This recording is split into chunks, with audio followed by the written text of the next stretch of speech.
tu manques, frérot. Ah, tu manques. J'ai jamais eu cette sensation avec une meuf. C'est avec Inigo Martinez que j'ai ce manque-là. Hansi Flick, c'est bon? C'est bon? On a fait le tour. Change de dispositif. Tente de nouvelles choses. Ça marche plus. Tous les week-ends, tous les matchs du FC Barcelone, j'ai l'impression d'encaisser les mêmes actions à chaque fois. Cette ligne haute, elle n'est plus intéressante. Séville a réussi à contourner le système. Tu penses qu'en Ligue des Champions, les équipes, elles sont pas armées pour nous contrer? Le système est cramé. Les joueurs sont fatigués de ce système-là. Ça demande beaucoup trop d'énergie et ils ont plus le cardio. Aujourd'hui, on perd 4-1, mais les gars, s'il vous plaît, on pouvait en encaisser 6 aujourd'hui. En première mi-temps, rien qu'en première mi-temps, on pouvait prendre ces 4 buts-là. Chesney qui fait des parades sensationnelles. Déjà, je sais même pas comment on finit à 2-1 sur la première mi-temps. En deuxième mi-temps, on arrive à se sortir de l'eau. Baldé qui provoque un penalty. Je me dis, bon, un Barça réaction, un Barça qui va beaucoup mieux sur la deuxième mi-temps. Qu'est-ce qu'il me fait, Robert? Il le rate. Il le rate. Voilà. Voilà. Le tournant du match, derrière, on en prend 3, 4, on peut en prendre même 5. Allez, porte ouverte, défoncez-nous. C'est la pire semaine de ma vie. Je vous le dis clair, c'est la pire semaine de ma vie. Le FC Barcelone, en l'espace de 2 matchs, ils m'ont montré que voilà, ils sont pas au niveau. On n'est pas au niveau. Vous savez pourquoi ces 2 matchs se ressemblent? C'est la même situation au même moment du match. Cette semaine, le Barça s'est fait taper 2 fois. Par le PSG et par Séville. Quand vous regardez la fin de match, quand vous regardez ce qui se passe, j'ai l'impression de voir 2 fois le même match. Barça-Séville, 90e minute de jeu, on perdait déjà 3-1. Franchement, pour moi, c'était suffisant. Contre-attaque de Séville, la défense du Barça qui joue le piège de hors-jeu est forcément obligée de revenir. Sauf que c'est trop tard. T'en as un sur l'aile gauche qui est parti comme une fusée et t'en as un qui a juste à faire un appel dans la surface. Et le mec qui fait l'appel dans la surface, forcément, il est servi et il n'y a personne sur lui parce que les défenses sont en train de revenir. Donc, techniquement, ce n'est pas possible de le stopper face à lui. Et le mec a juste à la pousser au fond des filets.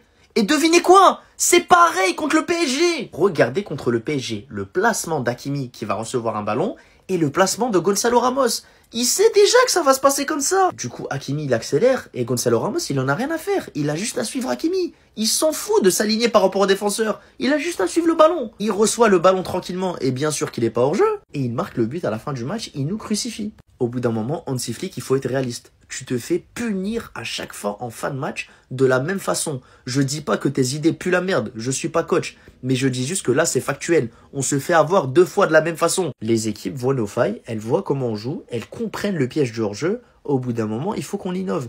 Piège du hors-jeu ou pas, je m'en fous. Mais il faut trouver une solution à ce problème que toutes les équipes vont exploiter cette saison. Olmo a été payé 60 millions, sachant que c'est un joueur de ton centre de formation, c'est le numéro 10 titulaire au FC Barcelone. Ton numéro 10, c'est lui. Titulaire, qui a plus de mauvais matchs que de bons matchs, qui est plus absent que présent, qui t'apporte aucune intensité, il presse pas. En plus de ça, il est crevard et il prend souvent les mauvaises décisions. Pedri nous avait dit le joueur qui allait le plus nous impressionner, ça allait être Dani Olmo. On attend. Octobre, on attend. Il impressionne personne, il fait chier tout le monde. À un moment donné, Flick, il doit choquer. Fermin, il est blessé. S'il faut jouer Tony Fernandez ou Dro, il a qu'à les jouer. Si les petits vont plus amener que lui, il a qu'à les jouer. Parce que Olmo, les gars, c'est plus possible. Le fauteuil dans lequel il est, les gars, c'est plus possible. Ça peut pas être ton titulaire indiscutable alors qu'il a rien fait au club.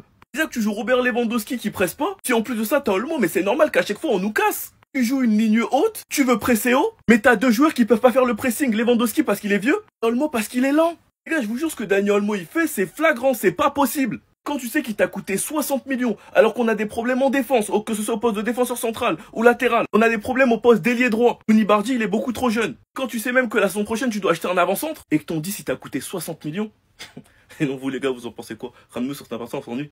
1, 2, 3, 4. 4 buts à 1. Ah, franchement, là, le Barça, on va pas être d'accord. Comment vous pouvez prétendre être nos rivaux, vous faire tabasser aussi salement? Franchement, c'est pas possible. Comment on peut être aussi nul? En première mi-temps, vous vous êtes fait marcher dessus. Le pire dans tout ça, c'est que vous vous donnez de faux espoirs en marquant ce but vers la fin de la première mi-temps. Moi, dans matin, vous allez vous réveiller pour faire des miracles comme vous le faites d'habitude. Carrément, vous avez même eu un penalty qui vous aurait permis d'égaliser. Janoujaj qui venait juste de rentrer du côté de Séville. Première touche de balle, il crée un penalty sur Baldé. À ce moment-là, j'étais saoulé parce que je me suis dit Robert Lewandowski allait le marquer. On le connaît bien pour ça. Sauf que non, Robert Lewandowski aujourd'hui, lui non plus n'était pas dans son assiette. Il n'a même pas fait l'effort de cadrer le penalty. Et après, c'est pour venir nous dire que Kylian Mbappé, il fait que marquer des penalties. Maintenant, voici ton penalty là. Vous voyez que c'est pas facile de marquer des penalties, non? C'est pareil avec Cristiano Ronaldo tout le temps, hein. Cristiano Ronaldo, penalty karma, il l'a appelé comme ça. Maintenant, pourquoi vous ratez ce genre de penalty? Je suis sûr et certain que le Barça allait gagner ce match-là s'il avait marqué ce penalty. Sauf que non, après avoir raté le penalty, il y a Isaac qui vient mettre dedans. Première défaite du FC Barcelone cette saison et pas n'importe laquelle, 4 buts à 1.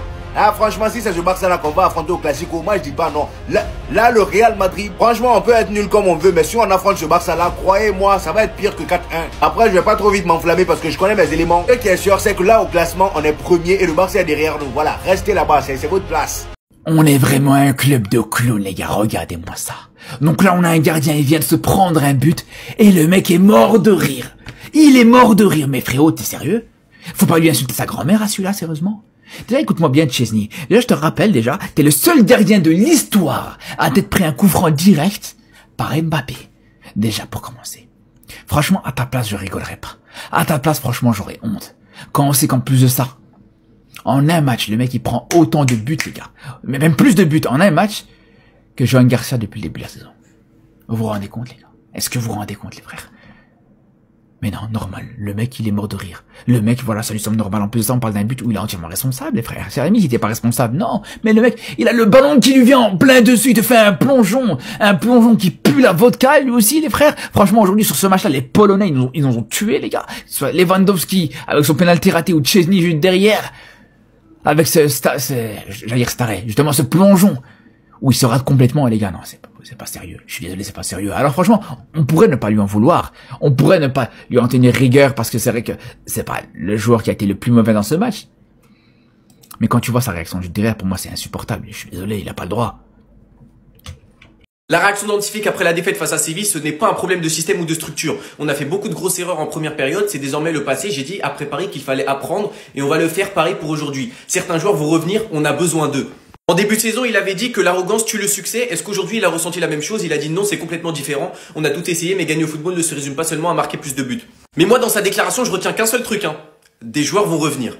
Des titulaires vont revenir. Rafinha, Lamine Yamal, Fermin Lopez. Parce que Fermin Lopez est un titulaire. Parce que tu ne peux pas mettre Dani Olmo, numéro 10, titulaire au FC Barcelone.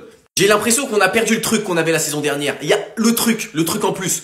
Et là, on a vu ce que ça donne quand Rafinha, il est pas là, quand Lamine Yamal, il est pas là, quand Fermin, il est pas là. Mais alors, si Pedri Gonzalez est pas là, je crois qu'on joue le maintien, les gars. Aujourd'hui, s'il y a 2 satisfactions, comme d'habitude, Pedri et Marcus Rashford.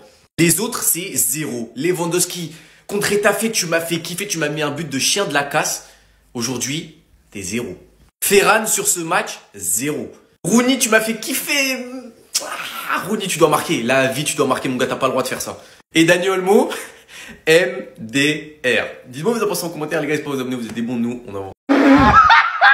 Les voisins, vous avez bien profité de la première place. C'est fini maintenant. Quelle performance cataclysmique, et qu'on se le dise, très peu de joueurs méritent réellement de jouer dans cette équipe. Dites-vous, durant tout le match, il a été totalement invisible. Mais vous allez me dire qu'en tant que numéro 9, on lui demande uniquement de marquer des buts. Même le penalty qui lui a été offert à la 75e, avec l'expérience qu'il a pour remettre le Barça à égalité, il le tire mais d'une catastrophique manière. Lui précède qui? L'horrible performance de Araujo. En plus du fait que celui-ci n'arrive absolument pas à capter le piège hors-jeu d'un de ses flics. En première période, c'est lui qui vient commettre le premier penalty. Je me suis carrément demandé si c'était possible d'avoir de telles statistiques pour un défenseur. 0 interception, 0 tacle, 0 tir bloqué, 0 longue passe, 0% de duel gagné. Et son frère nous avait posté une story il y a pas longtemps contre le PSG. Est-ce que c'est toujours la faute de Araujo? Vaut mieux se taire des fois en fait. J'ai pas de photo de lui, mais de même, Dani Olmo. Qu'est-ce qu'il fout sur le terrain? Mais qu'est-ce qu'il fout sur le terrain?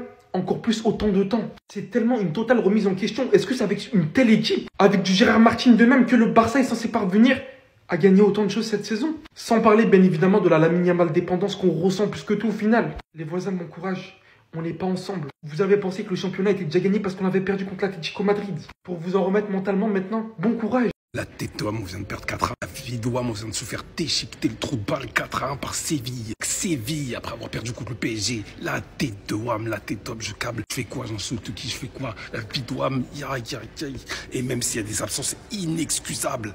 Votre incompétence, ça ne sera pas cachée par Flick 2 saisons de suite qui même lui aussi doit se remettre en question malgré des absences. Débile.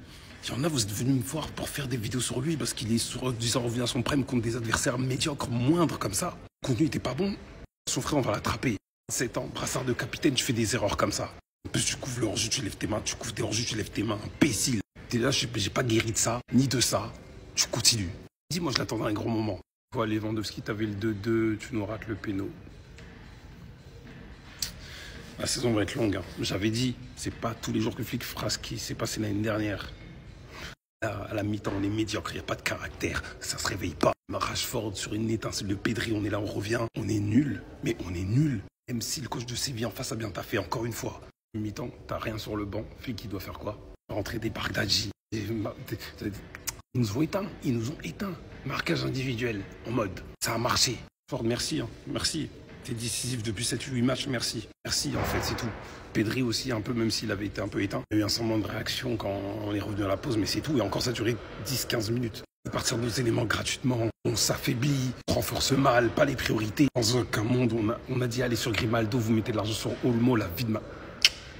Tu nous as fumé, tu nous as sauvé, mais tu nous as fumé à la fin. Mais bon, le match était déjà plié. C'est vraiment la pire semaine de ma vie, les gars. Franchement, j'ai même pas le temps de digérer la défaite contre le PSG. J'ai même pas le temps de passer à autre chose, les gars. Encore aujourd'hui, j'avais du mal à dormir. Ça fait 4 jours que le match contre le PSG est passé, les gars, et j'ai toujours du mal à dormir.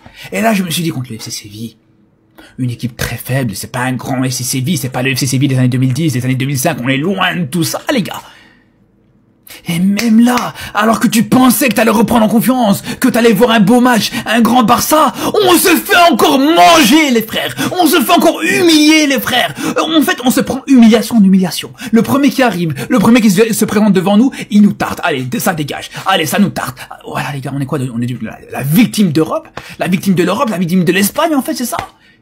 Quand on pense qu'en plus de ça, dans quelques semaines, il y a le match contre le Real, il y a le match contre Chelsea qui va arriver, Chelsea qui a battu Liverpool, il y a le match contre l'Atlético qui a battu le Real. Ah, les gars, c'est trop. Les gars, c'est trop, les frères. Alors, je veux bien, les gars. Je veux bien, il y avait pas Yamal, il y avait pas Rafinha. Mais de là, à se faire taper comme ça par une équipe du FC Séville, qui a comme meilleur joueur Alexis Sanchez, 45 ans, Azpilicueta, 52 ans. Les gars, vous vous rendez compte de la dinguerie? Vous vous rendez compte de l'humiliation aujourd'hui qu'on s'est pris 4-1? Ça fait 10 ans, les gars, 15 ans même, 15 ans qu'on a plus perdu contre le FC Séville. 15 ans que le Barça a plus perdu contre le FC Séville en Liga. Même dans les pires Barça de l'histoire, même le Barça de Xavi, il tartait le FC Séville sans problème. Je suis dégoûté, les gars. Franchement, cette défaite, elle fait très, très mal. Pour moi, elle fait encore presque aussi mal que celle contre le PSG, clairement, les gars.